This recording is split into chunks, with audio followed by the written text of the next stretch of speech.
everybody, to Podcasting with Friends Movie Edition. Today we're going to be talking about the movies that are going to be coming out in the winter of 2017. We're going to be going through and previewing the ones that we're most excited about, that we think are going to be most interesting and might be nominated for Oscars. So first I want to introduce the people that I'm here with. I'm here with Derek Deal. Hey. And Brandon Bowlby. Hey, guys. Well, coming off of the last episode we did, it was our summer movie wager episode, and that was the contest that we had over the summer, and Brandon won the contest. Because of that, we all had to watch one of Brandon's choice of movie. So Brandon chose for us to watch Leviathan, and we said we're going to watch it by this next episode. I know I watched it. I watched it this morning. So recent. Derek? No, I didn't watch it. Derek. I'm sorry, Brandon. Not cool. But will you be able to watch it someday in the future? Yeah, someday I'll watch it. No, it's definitely like the top of my priority things to watch. Okay. Well, after watching it this morning, I have to tell you, I recommend it as well. It's a really powerful movie. There's a lot of really strong themes that are going out the film, with corruption and religion tied in with the government and kind of doing what's right. It was also a beautifully shot film. It was super gorgeous the whole time. I also thought it was very emotionally complex. I found myself completely invested in each of the characters, and they all had subtle performances of how each one of them was feeling such an intensely different way. Also, there was a lot of really great payoffs where things were subtly hinted at, and then they all came back around.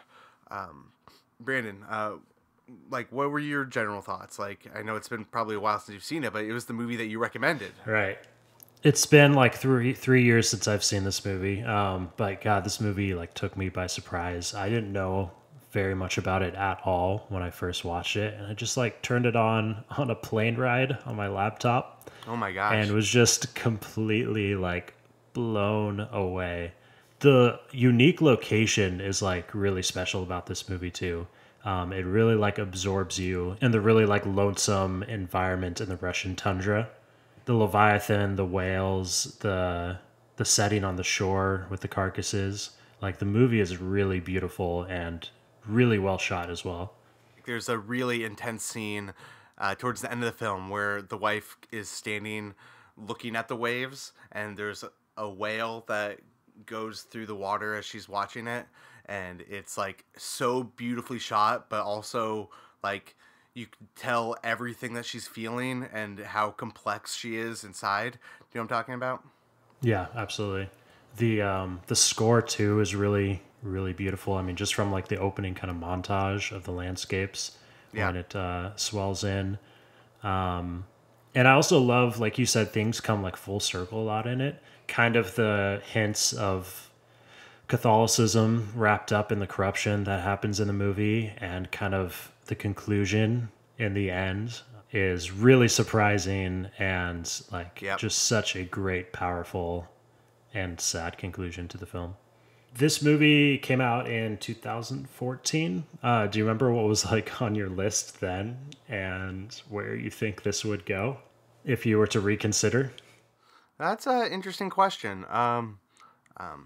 Yeah, I probably had Birdman or Boyhood on top of my list. It'd probably be right up there in the top 5.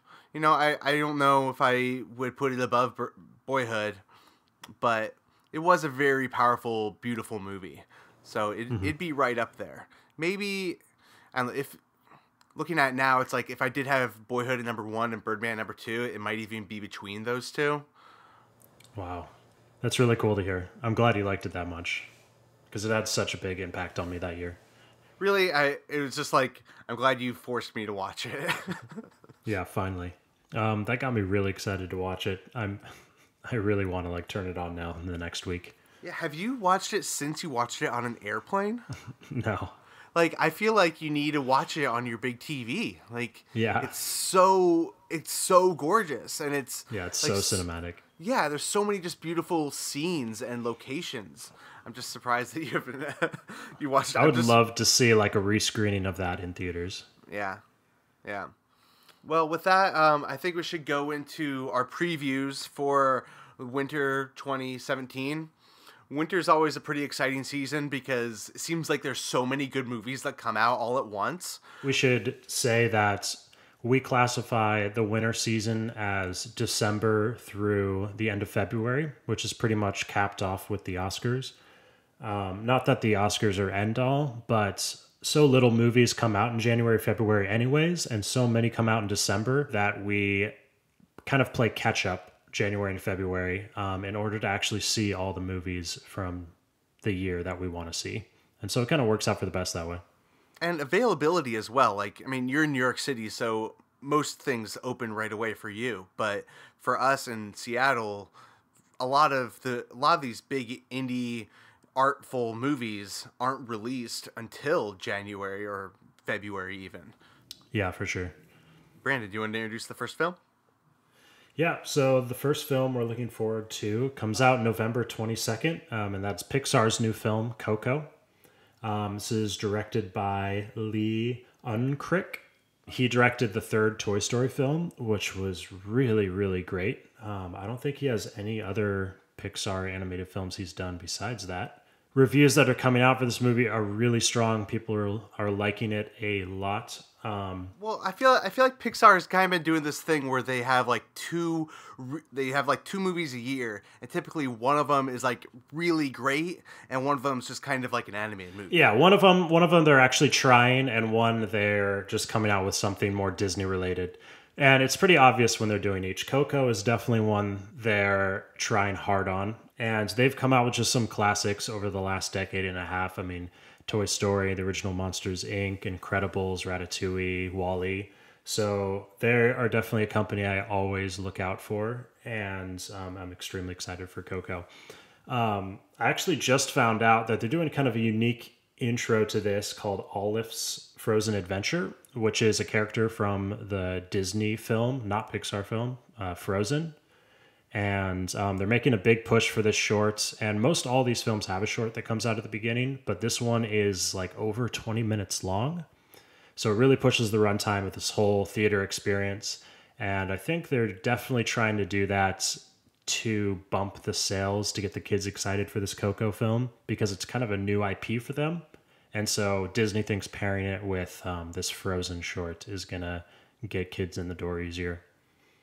Yeah, I mean, kids love Frozen, so it's not a bad idea. Yeah, but that is a long short. They have never done that before. Yeah, that's true. They're usually like 3 or 4 minutes, right? Yeah. I'm not excited for that. Yeah, we should preface this by saying we are not looking forward to that short, but yeah, I haven't seen Frozen, so I don't know how to feel. Hopefully I'm not lost when they have Olaf's solo short film. You got to know all the backstory.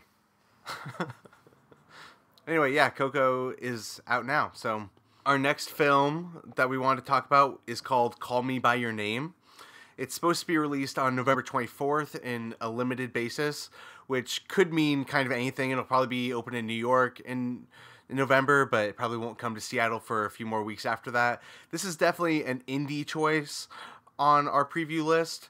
It's directed by a guy named Luca Guadagnino, and it's starring Armie Hammer and Timothy Chalamet. Basically, this movie is a love story.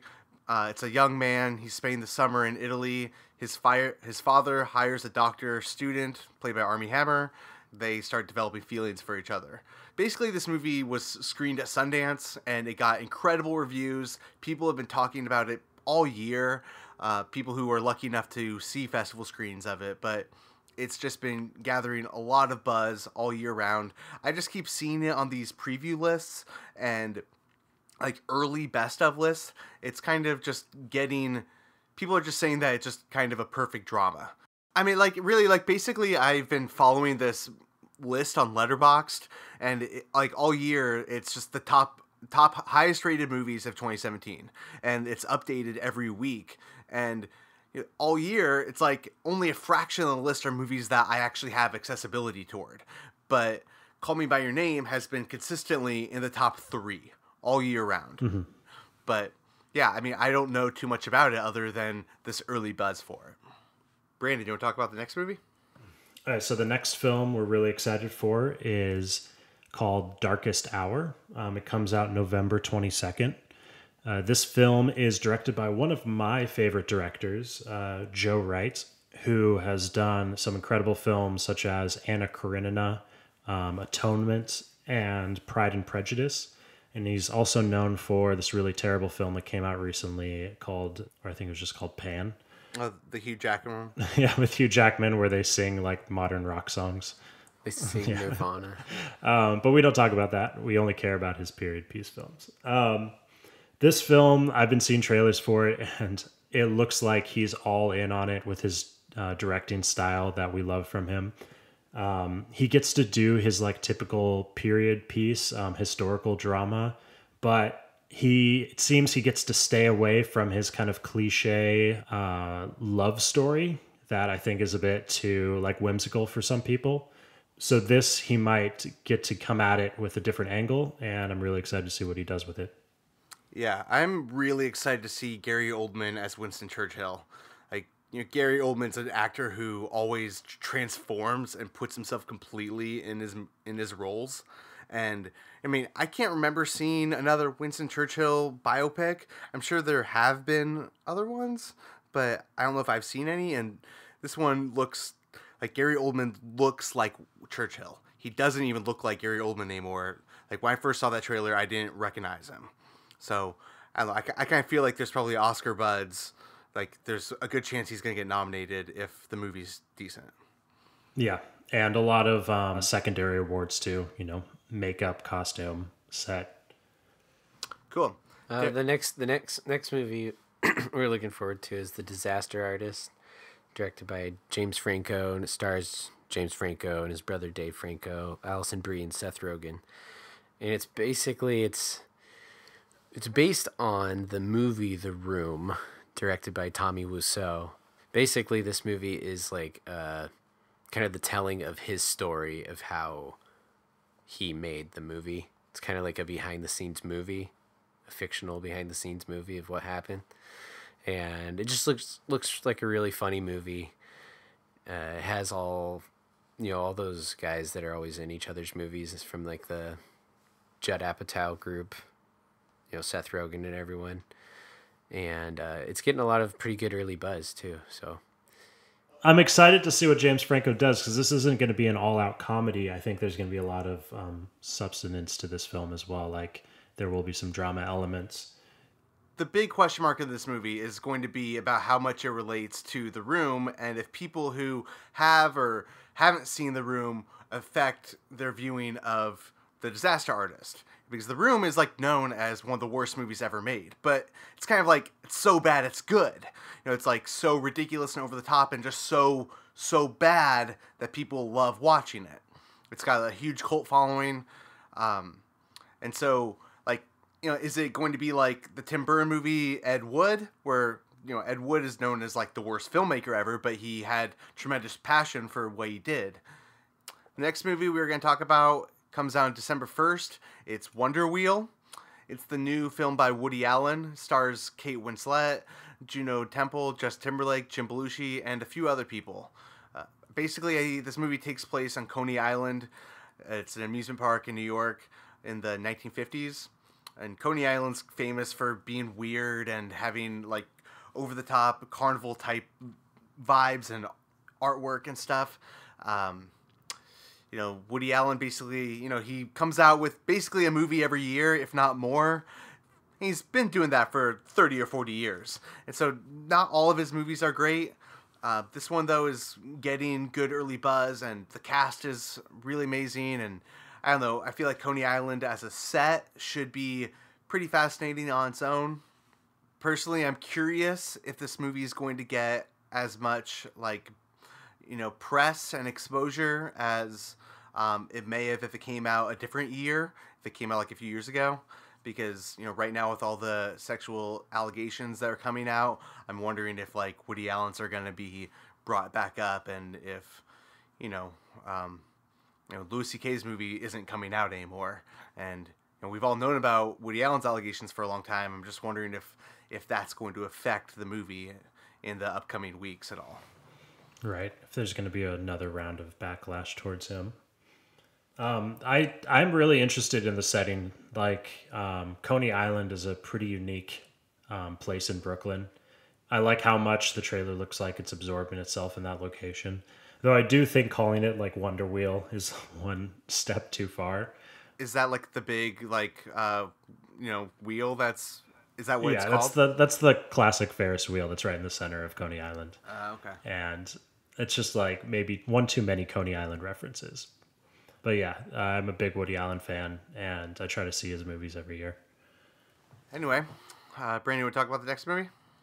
Next movie we're really excited for is The Shape of Water, which comes out December 1st. This is Guillermo Del Toro's new film. He has directed a lot of great films recently, like Crimson Peak. He did Hellboy 1 and 2, the classic Pan's Labyrinth. He also did Pacific Rim. I wasn't like the biggest fan of that, but I know a lot of people did like the action in it. But he always has incredible style, incredible visuals and costumes. I saw the trailer for this. The movie looks incredible. Looks like it has such a good pace and kind of steampunky time period to it. I also love the name of the movie. Like when this was first announced, before I knew anything about it, like the name alone was getting me really, really excited for it. I'm interested to see how that name plays into the storyline that unfolds. This movie starring Sally Hawkins, Michael Shannon, Octavia Spencer, and Richard Jenkins. Yeah, I think that movie looks really, really interesting. I'm not as big of a Del Toro fan as a lot of other people. Like, just Pan's Labyrinth is great, but I mean, I haven't seen Hellboy 2 and or what's that other one with the big robots? Pacific Rim. Yeah, I haven't seen Pacific Rim, but like Crimson Peak was like whatever, didn't really do much for me. But I feel like this one, just something about this one, like the poster looks really amazing, and just like it looks like just kind of a classic love story, but with a sci-fi twist to it. So I'm feeling pretty good about this movie. I'm pretty excited about it. Yeah, I think he always makes really unique movies. Like they're not always the best movie, but they're always like very Guillermo del Toro movies. No one else is going to make those movies that he makes.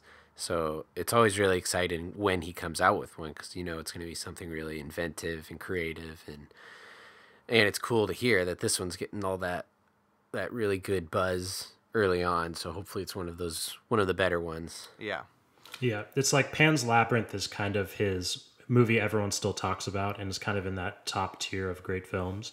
And everything else around his filmography doesn't reach that peak, but it's just interesting enough to see what films he does and the style he puts into each one. Yeah, like Pan's Labyrinth was that perfect balance of all of his creativity and his like narrative, talent. And I think a lot of them kind of lack on the second part. They're always a lot more style than substance. Yeah, sounds like he's hit that balance again. Okay, I wanted to bring up I, Tonya. It's a film starring Margot Robbie, Allison Janney, and Sebastian Stan. It was directed by Craig Gillespie. Comes out December 8th. Basically, I'm like really excited about this movie because it's based around the story of Tonya Harding, real life competitive figure skater. She had that big story where she was making it in I can't remember if it was the Olympics or not, but she was competitively like at the top, and then her husband kind of started some shenanigans, and I don't know if I should spoil real life or not right now, but basically it's like a pretty interesting story, and like Margot Robbie has been gaining incredible buzz for this role. It's very possible she's going to be nominated for Best Actress. I hear that she's just really powerful in it. The trailer just looks like it has a great pace and that it's going to be a really fun progression in the story. Yeah, I actually haven't seen the trailer. I just know the real story. So, Hey, this guy directed the Fright Night remake that I love so much. He did. So much more excited for this now. What else has he done besides that? Not much. He's done Fright Night and The Finest Hours, that like really over dramatic looking movie that came out a couple years ago. Oh, I saw that. That came out last year. Yeah, it had Was Chris it good? Pine in it. Yeah, that movie. Yeah. Oh, I didn't see that one. Oh, he did Lars and the Real Girl. Oh. And Mr. Woodcock. Yeah, that one looks really bad. All right, next. Anyway, Margot Robbie's supposed to be really great in it, so. Yeah, no, that looks great. Margot Robbie's really good, too. So next on our list is Star Wars: The Last Jedi, directed by Rian Johnson, starring all the same people from the last movie. Daisy Ridley, Mark Hamill. Hey, don't forget about Laura Dern. She's in there. She was in the last movie. Laura Dern's in this movie? Yeah, man. Oh, cool. So it's more Star Wars, which is cool. The last one was pretty good. So I really have I'm so excited. This is kind of like a test run for me because I haven't seen any trailers for the movie, and I'm not going to until I go in and see it. So are you doing that whole thing where you like cover your eyes and ears when you're in the movie theater and they're showing a trailer? Jeez. Yeah. Wow. It's worked out pretty well so far, so I really have no idea what is going to happen in this movie, but I'm really looking forward to it, and I know like Rian Johnson is amazing, and it sounds like Disney's really happy with how this movie turned out because they're handing him his own trilogy and all that stuff. So, yeah, I mean, it's probably going to be the biggest movie since The Force Awakens. So, Yeah, I'm kind of in the same boat with trailers. Like, I did see the first teaser that they came out with, but even though it was over 2 minutes long, it had almost no dialogue. It was kind of just a montage of clips. But for the new one that came out, which apparently is full of actual storyline and what the movie is about, I have not turned that on, and I have closed my eyes in the theaters when it's been playing. Yeah. So I know nothing about this movie, and I'm really excited for that too. I'm kind of doing the same experiment as you did, Derek. yeah, it'll be really fun because I've never really done that. I've always been really pro trailer. Like I really like trailers and watching them, but like I guess Star Wars is just kind of one of those franchises that like I enjoy, but I don't care so much about that I have to like be analyzing every trailer. And so it's a good opportunity for me to just go into this huge event movie blind and just be hopefully just completely like, just eyes wide open excitement the whole movie as things are being revealed. I just bought my tickets for this already last week, so I mean, I know I'm seeing it opening Thursday. Oh, wow. You got Thursday tickets? Yeah, so I'm going, it's actually kind of cool. I'm going to the Smithsonian National Air and Space Museum in Washington, D.C., which they have their IMAX theater at that museum. And there's also a special Star Wars exhibit that's going on in the month of December. So you can walk around and look at all the Star Wars, facts and history and costumes and stuff like that. Nice. So that'll be a really fun experience opening Thursday night. Yeah, that'll be really cool. Yeah, man. I haven't bought my tickets yet, but I'm really excited about it. Yeah, especially with Rian Johnson directing it and him getting, the news that just came out recently, him getting the new trilogy from Disney to continue this forward with episodes 10, 11, 12, or whatever they decide to call them.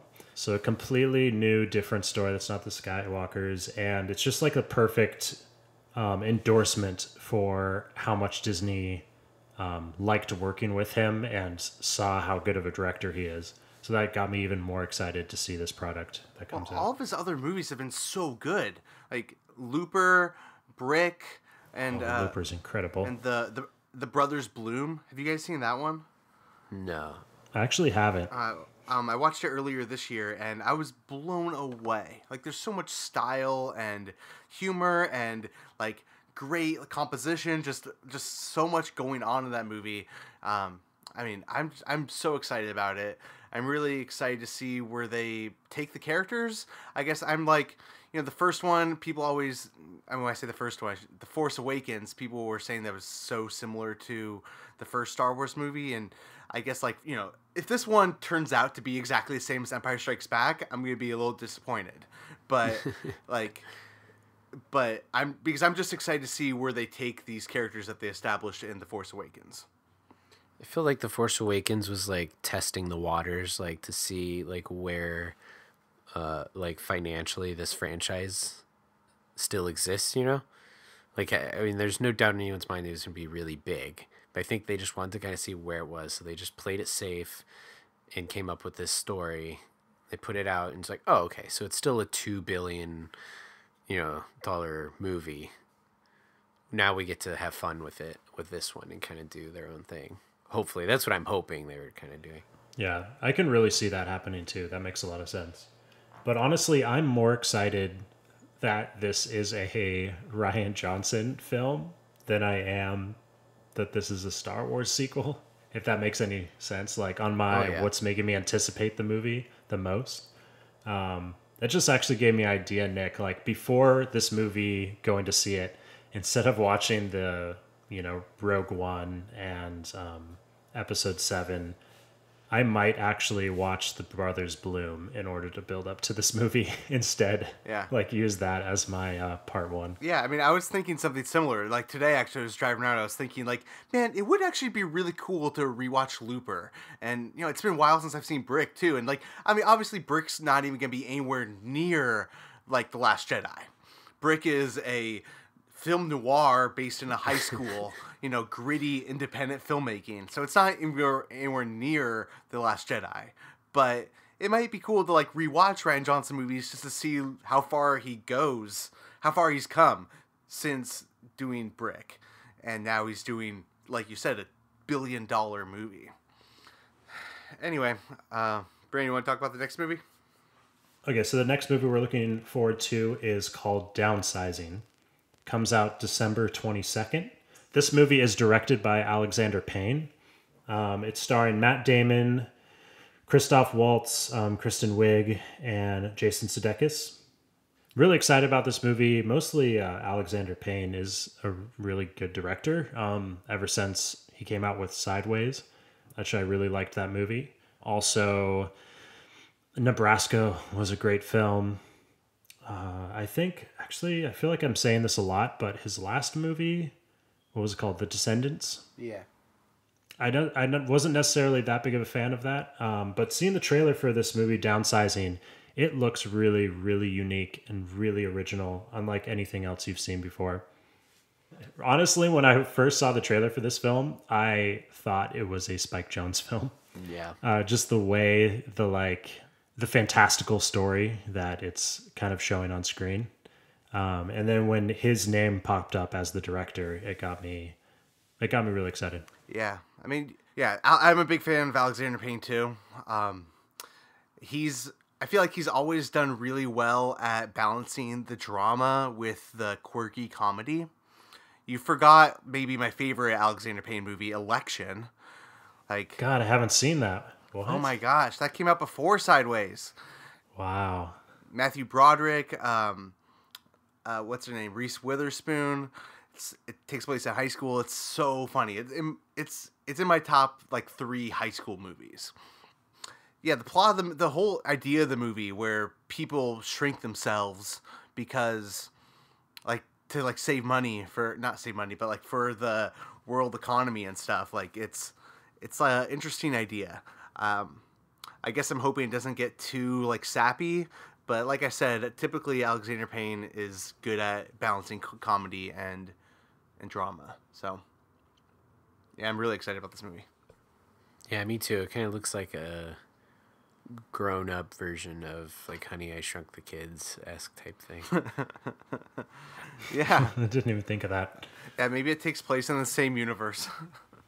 So then the next movie on our list is All the Money in the World. It's supposed to come out December 22nd, directed by Ridley Scott, starring Mark Wahlberg, Michelle Williams, and Christopher Plummer. This movie's kind of an interesting one because recently... Oh, wait.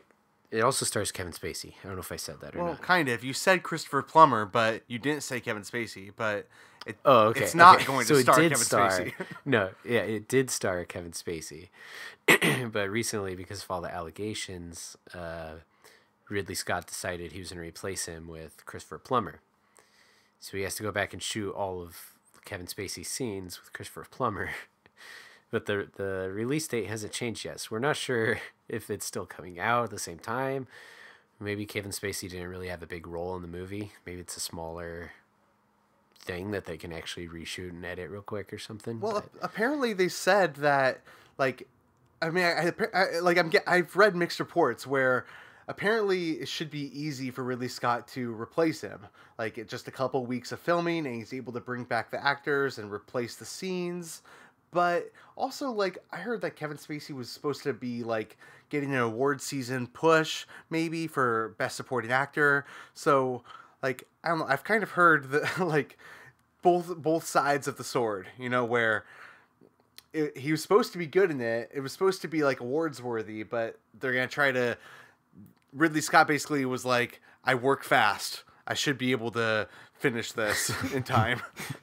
I think I can do it. 3.5 weeks. Yeah. Like, this movie comes out on the 22nd. He does not have that much time to shoot and edit and send this to every theater. He's going to be live streaming, like, the movie as he's editing it. I think Right, from his Final Cut Pro, like, project session. I'm wondering if you'll be able to, like, tell, you know, if the movie will flow as well as it would have otherwise. Like, will you be able to tell that they shot, like, a bunch of it over the summer, and then they shot most of it over the summer, and then shot 2 weeks another time? I think the hardest part is going to be to get the performance that he wants out of the actor who's taking his place. Like, I think once they've already gone through all this, and they're going to be able to set up the production and set almost easier and faster, you know, than the first time. And I think the only kind of thing that could be lacking is, like, the passion of the performances on repeat. Does that make sense? Yeah. And so hopefully you don't, like, get to a scene that just kind of feels a little more dull because people had already been there and done that before. Right, yeah. Well, if it does work out and there's a coherent, good quality movie that comes from this, it's just an example of the magic of filmmaking that you can just go back in and just change it and make it work. So we'll see if it works or not, but it's very interesting that it's happening. I feel like the advertising for this movie has been really small. Like, I haven't heard almost anything about it. Like, the only advertising for this movie has been Kevin Spacey's controversy and the reshoots. Other than that, like, I didn't even know it was happening. Yeah. It's kind of like those other Ridley Scott, like, outside of, like, his big franchise films, they're never, like, big, like, blockbuster. Like, they're not advertised to be these big movies, like, ever, it seems like. Oh, what? He came out with Aliens this year. Yeah, this will be his second movie this year. Oh my God. I didn't even realize. Yeah, I mean, this would be the time, though, where they would be really pushing the advertising. Like, this is when the advertising would first be coming out.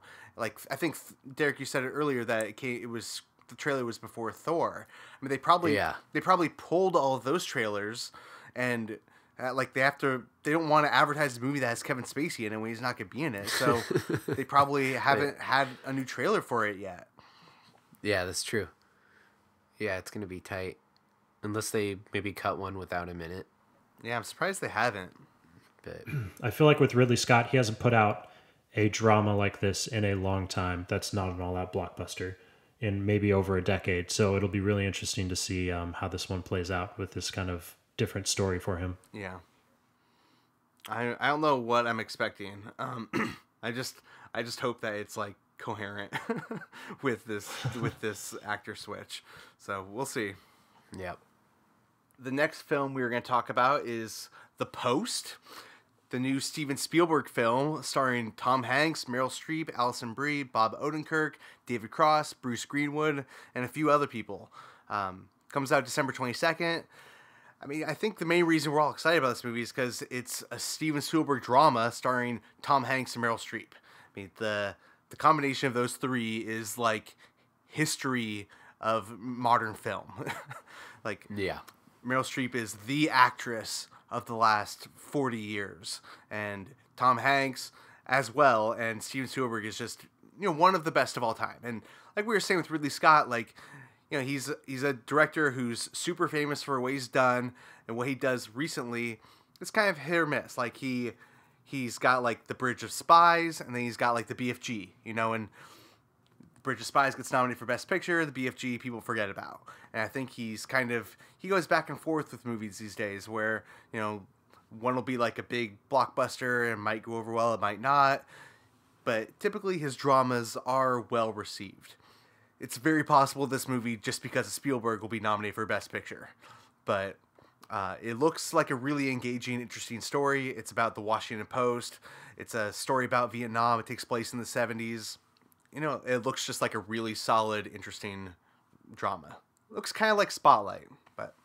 Looks a lot like Spotlight, yeah. And it snuck up on all of us. I mean, the trailers for Ready Player One, which is what, I don't know about you guys, what I thought Spielberg's next film was going to be. Oh, yeah. Came out well before the trailers for this movie, The Post. That's totally true. And Ready Player One doesn't come out till next summer. Yeah. And yeah, it was literally maybe 3 or 4 weeks ago. I was in a small theater seeing a movie, and this trailer came up for The Post, and yeah, Spielberg's name popped up on screen. I was just like, how does this sneak up on me? Like, how does Spielberg sneak up on me? That shouldn't be possible in this age. Or maybe he has a bunch of Tom Hanks movies like in the bank, just like to put out in between his other films all the time. Right. I also think... Seems like he comes out with one like every other year, at minimum, if not once a year. Like I said, I think a lot of it is that he does go back and forth. So I think it maybe takes more time for him to shoot movies like Ready Player One that are big blockbusters, and they get more attention because they're big blockbusters.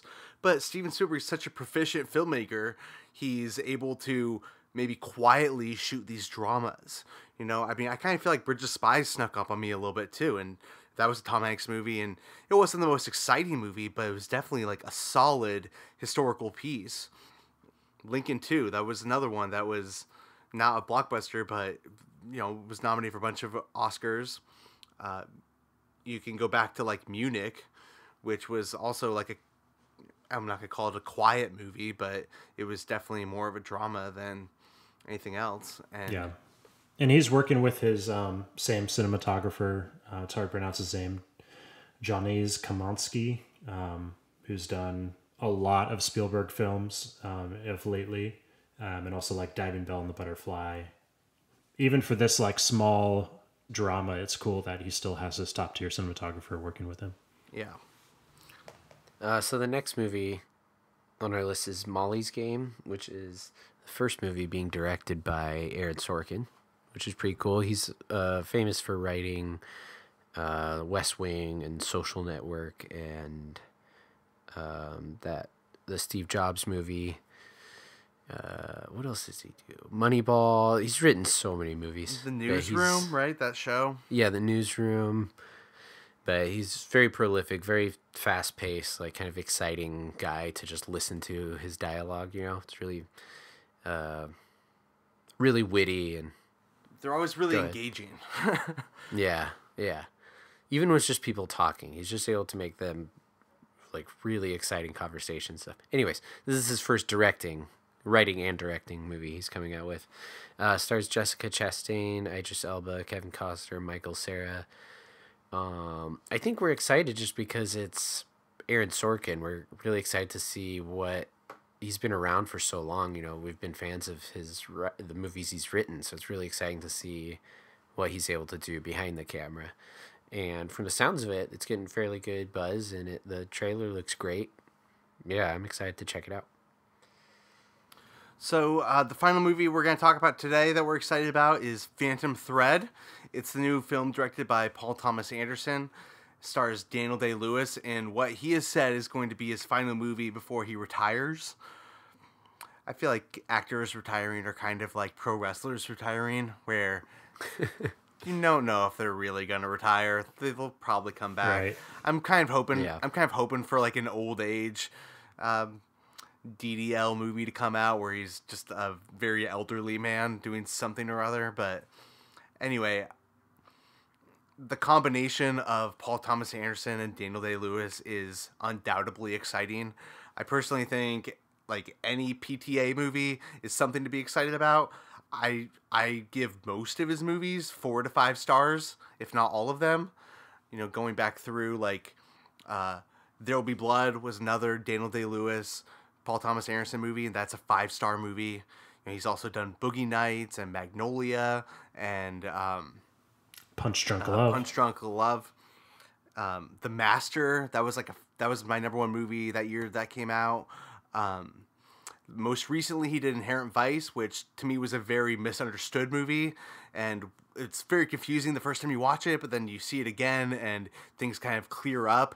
It's like almost intentionally confusing because the character is stoned the whole time, so you don't really know what's real or not. And I feel like they really nailed that, but yeah, him delving into comedy on that movie was pretty hilarious. yeah, totally. And so for me, like, this movie is just really exciting because it's Paul Thomas Anderson and it's Daniel Day-Lewis. Like, this is so exciting that they're making another movie together. I guess Daniel Day-Lewis plays a dressmaker.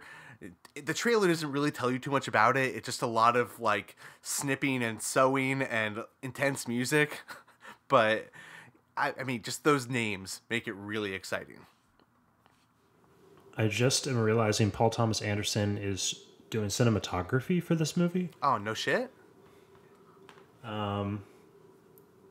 Does he do cinematography? I mean, all of his movies are beautiful, but I don't think he's ever shot his own movie before. I need to get to the bottom of this. That's kind of incredible. Hold on. IMDb would tell me really quickly. Yeah, there we go. Phantom Thread. This is his first and only movie he's ever done cinematography for. Wow.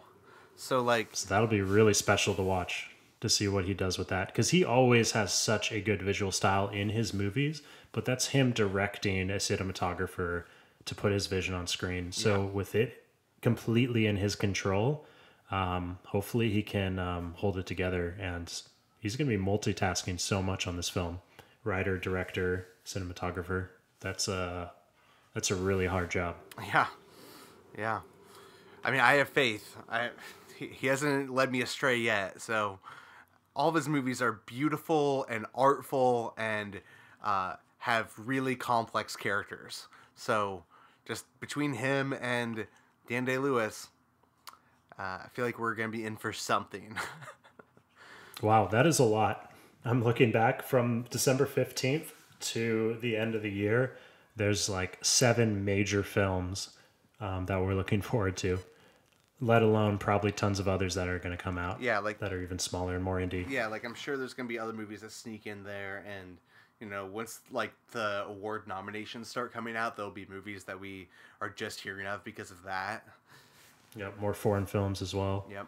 This is going to be a lot to pack in, but I'm really excited for it. Yeah, I'm excited too. And like the addition of Movie Pass in our lives has changed so much. Right. Let's just take a moment.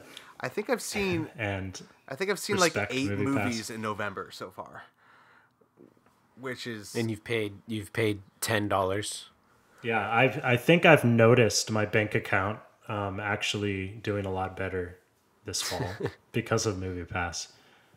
It's like I'm so willing to see pretty much anything now. You know, I'm just like, oh yeah, sure, that movie's playing. Yeah, I don't need to see it, but I will see it. But yeah, even this season though, it's like all these movies I'm going to want to see, and I'm only gonna pay $10 for all of them, pretty much. Literally, last night we all went to go see Coco. And once we found out how much longer it was going to be because of the short film at the beginning, everyone was like, oh, let's go see Murder at the Orient Express because it's starting at the same time. And I was like, I'm not sure about this, guys. Like, I really want to see Coco. But then I realized I had Movie Pass, and I was like, all right, no problem. I'll go see this like okay movie. It's just like going to a friend's house to sit down, right? There's no cost. Right. Yeah, there was no consequence. So I was like, yeah, I don't need to see Coco. I'll see that like tomorrow on my own. Yeah. I was probably in a similar situation last night. I was ready to go see that one, Murder on the Orient Express, or to see Thor again, which, you know, I don't usually go see movies multiple times in the theater because, you know, it's like $15 a showing, you know, and the people I was going with ended up seeing Thor. So, you know, it was no problem. Yeah. I enjoyed it the first time. I'll go see it again. Yeah, it has changed my life. Yeah, for the better. Yeah. Anyway, so if we don't have anything else to talk about right now, or we should probably wrap it up. And I just want to say that our next episode is going to be our fall review episode. So we're going to get together and run through some of our favorite movies that came out over the last few months. So this was our preview episode. Next one will be our review episode. So we'll probably have that a week after this one comes out. So stay tuned for that. Well, Brandon, where can we find you online? You can find me on Letterboxd /Beb. That's BEB. Instagram, Brandon_Bolby, and Twitter, Beb727. Yeah, you can find me at Chicken Tack on Twitter or at Chicken Tack on Letterboxd. You can find me at Mothman23 on Letterboxd and on Twitter. So cool. So stay tuned. Our next episode we'll be reviewing Blade Runner, Meyerowitz Stories, The Florida Project, Lady Bird, and a few others. So yeah, stick around. Bye. Bye. Bye.